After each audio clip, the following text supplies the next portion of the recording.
केंद्रीय मंत्री जयंत चौधरी ने कई मुद्दों पर बात की है।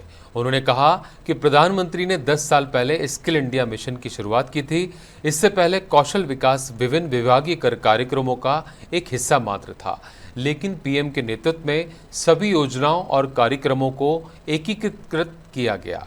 जन भागीदारी सुनिश्चित की गई, उद्योग क्षेत्र को शामिल किया गया और समग्र सरकारी दृष्टिकोण को अपनाया गया, जिससे कौशल विकास एक राष्ट्रीय प्राथमिकता बन गया। माननीय प्रधानमंत्री जी ने 10 साल पहले स्किल इंडिया मिशन की शुरुआत की।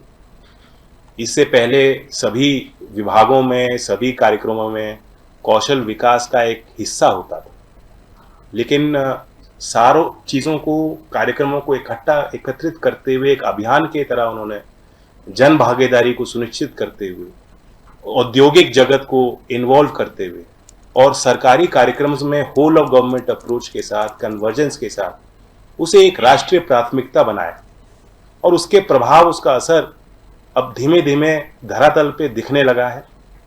युवाओं को भी एहसास है, हमारे गांवों के बच्चे, हमारे गांव की बेटियां बढ़ चढ़कर कार्यक्रमों में हिस्सा ले रहे हैं। हमारी जो स्कीम्स हैं, अब प्रधानमंत्री कौशल विकास योजना की तरफ हम बात करें तो 1,64,00,000 के करीब लोगों ने उसमें प्रशिक्षण हासिल किया।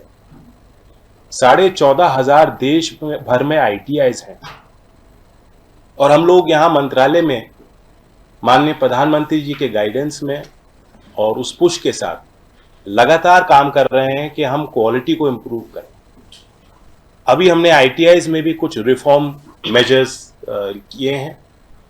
4.5 लाख ITI की सीट्स जो 6 साल से रिक्त पड़ी थी, गाइडलाइंस 2018 में जारी किए गए थे, उनको हमने डीअफिलिएट किया है आफ्टर गिविंग देम नोटिस। और अभी कार्रवाई 99,000 और अतिरिक्त ऐसी सीटों पे जो पिछले 2 साल से खाली हैं, वो कार्रवाई अभी चल रही है।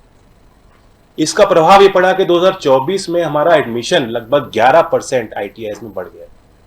तो एक हम क्लीन अप कर रहे हैं सिस्टम को, क्वालिटी पे हमारा ध्यान है, एफिलिएशन नॉर्म्स को ईज ऑफ डूइंग बिजनेस के साथ देखते हुए कितना हम उसको क्लैरिफाई कर सकते हैं। अभी हमने ये भी किया कि पहले इंडस्ट्री को कोई प्रोविजन नहीं था कि वो ITI सेटअप करें, वो भी हमने एक रिफॉर्म की तरह उनको ये कहा है कि अगर वो सेटअप करना चाहें या अडॉप्ट करना चाहें तो वो आज़ादी इंडस्ट्री को मिलनी चाहिए।